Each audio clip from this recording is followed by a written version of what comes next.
Hey all, it's Scott here from Art of the Genre, and today is Non-TSR Tuesday. So we're going to be taking a look at a non-TSR product. This is going to be an old classic. But before I go into it, I just want to please remind you to subscribe and hit notifications if you can. That always helps us out here at Art of the Genre. All right, let's get into this. We are going to be taking a look at Lich Lords. This is a classic module from 1985. It was done by Mayfair Games, and there's a funny little thing here written down at the bottom. I'm going to read this to you. It says, presented to the editors of role aids for use with Advanced Dungeons & Dragons role-playing. That's in red. And then at the bottom it says in smaller print, Advanced Dungeons & Dragons is a registered trademark of TSR Incorporated. This use of TSR trademark by Mayfair Games is not approved by TSR. Hey, but they got away with making it anyway, because Roll Aids is a really cool little product line that they put out. And I've enjoyed a lot of the products, but I think Lynch Lords is probably my favorite. It was written by Lynch Lords, and of course the fantastic cover is done by Frank Frazetta. You just can't miss one of his works. Take a look at a piece of it here. It's funny because on the interior it says where you can get prints of this particular copy, and that the Frazetta Museum is getting ready to open. And again, this is 1985. So that's funny that that's where just when his museum was getting ready to open, and I believe it's in Pennsylvania. Interior is done by Keith Burdak. I think I've said his name. There are only a couple pieces in here, and they're okay. But you know, nothing to write home about. But they do have some good maps, and I'll show you one of those later. But it does have a very good interior detail of the city of Uhl, or at least the 3-level dungeon there. And then they've got a topographical map. Why don't you take a look at the topographical map, because it's going to come into play later. So that's a really cool map, and that's going to take you through the processes of a lot of this. But let me grab my notes here, and we'll start going through the adventure. It's only 29 pages long, but I think it gets a lot out of those 29 pages. We start out with the first page, which gives you a little bit of in-depth onto spells. They start with a spell called Scourge of the Violet Spider. It's one of my favorite spells ever in existence. And it basically allows a wizard who is dying or under threat of dying to channel some of their life energy into a spell by draining off 1 or 2 of their levels to multiply the spell damage by either 3 or 4. And then there are other catastrophic things that can happen to the wizard at the time. But it's a really cool spell. I do love it. I've used it many times over the course of 40 years or 30 years that I've been playing with this. And I've used Lich Lords module several times in my my home DM. Mark has created an island for these Lich Lords. Anyway, it's a great module. This particular spell is something that you need to take a look at if you can. There's also something called Cradle's Quick Cast, which is basically like quickening a spell in 3rd edition, but it's only obviously for 1st edition. It halves the damage of the spell, so it lessens that, but it also gives you -5 to your segment casting. So if you're using casting times or weapon speeds in your AD&D campaign, this can be very, very critical for you, and it's a cool thing to have in your campaign. And I think they adjudicate it very well. It's only for like 3rd to 6th level spells, so I think it makes sense in that standpoint. The entire then it goes into how to use wishes, which is really cool. It gives you one basically long paragraph of kind of how wishes are worded and how you can ask for specific things for wishes without getting too screwed. This is something that comes into play, I think, a lot with D&D when you have wishes, and as the DM, it's hard to really deal with wishes. But this gives you a really nice list, well thought out, of how to deal with those.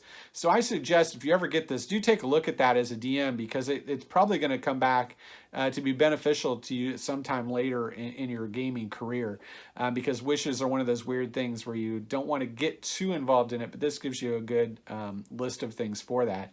And I think it also shows you that Lynn, who wrote this, had a really good understanding of Advanced Dungeons and Dragons. I think that also shows you that TSR didn't corner the market on cool AD&D stuff or AD&D ideas. You can find a lot of really cool stuff out there if you're looking for it that came out from very sharp minds in the 80s. Then there's a page on pre-rolled characters. Pretty basic stuff. This is for levels 12 to 16, so you're going to find the ranges in there. They're going to be pretty decent, pretty tough characters. And then you get into the module itself. It is set up incredibly like a Conan short story. And I love that about this. I think Frazetta obviously lends itself, his artwork lends it to a Conan story. Or a Conan adventure. It would be set very well if you're using Conan 2D20 or using Conan, 3rd edition, just standard D20 Conan. Any type of Conan adventure that you're doing here, if you wanted to put this in, it would work really well because the characters that are involved in this, the NPC characters, I could easily see Conan as one of them. And they would be going on one of these adventures. So keep that in mind. If you like that high swords and sorcery, if you like a lot of travel before you're getting to a really, really wicked sorcerer threat, that would be the Lich Lords. It's perfect. It fits into any kind of short story that you would find in the Conan, Conan pantheon. So keep that in mind. I always think of Conan when I look at it. Anyway, it goes into a journey. The journey is going to be through the map that I showed you, and each map has there are a lot of different sections in it, and it allows for the characters to take advantage of the fact that they can travel to this any way they want to. They're going from basically the bottom pinnacle of this is where the city they start in, to Uhl, which is in the top of it, and then they can weave their way any way they want to up to that particular city, the city of Uhl. They're under time constraints. If they don't get there in 15 days, all of the Lich Lords, there are 5 of them, will have achieved full power, which is going to make this more difficult for characters. But they could get there after 15 days. It's going to be a much bigger pain in the ass to clear it. And then there are events that can happen during the course of those first 15 days. But it gives a little chart where you can check it off each day of travel, and it has a pretty good travel log. And each one of these sections that's put into this map has an encounter, typically a small dungeon, and a good verve description from Lynn, who sets it up in kind of a story mode, which I do on some of the things that I do for the folio. So I really like that. And then once you make the journey to the lost city of Uhl, where these 5 Lich Lords are, and they have something called the Crowns of Chaos, and they want to form a second pentacle because they had ruled in the past under something just called the Pentacle, and they had tried to ascend to godhood because they wanted to be worshipped. So they had gotten immortality by turning themselves into the undead, but the gods of chaos, that's very Melnibonéan too. You can keep that in mind too if you want to spin some of that in. The gods of chaos decided to throw them down and took back the crowns that they'd given them to be evil. And now the reason these events have happened is because the gods of chaos are in a war, and the Lich Lords have been able to reclaim these crowns, and they're going to come into the fore again. So you have to stop them before they can basically get all their full power and therefore take over all the lands around them. So once you get to the city of Uhl, it's a pretty nice 3-level dungeon. I'll show you here. It's a pretty good fold out, and this shows you it's a ruined city, so you're kind of moving through it on 3 different levels.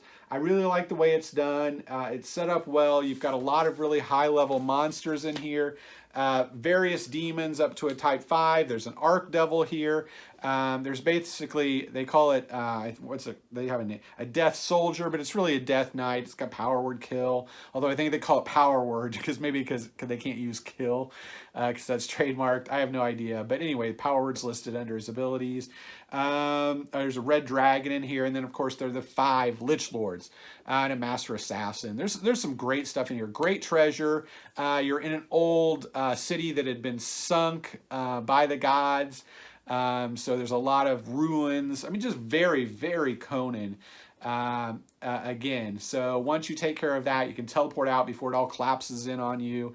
Very movie-esque, and get back to the capital where the king will reward you some more, and deal with the end game.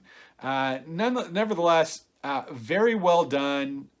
It's very simple, very straightforward. There's not a lot of extra fluff to it, but there's great descriptions, great statistics, everything you want to run it. Very well done module. I give it a super thumbs up.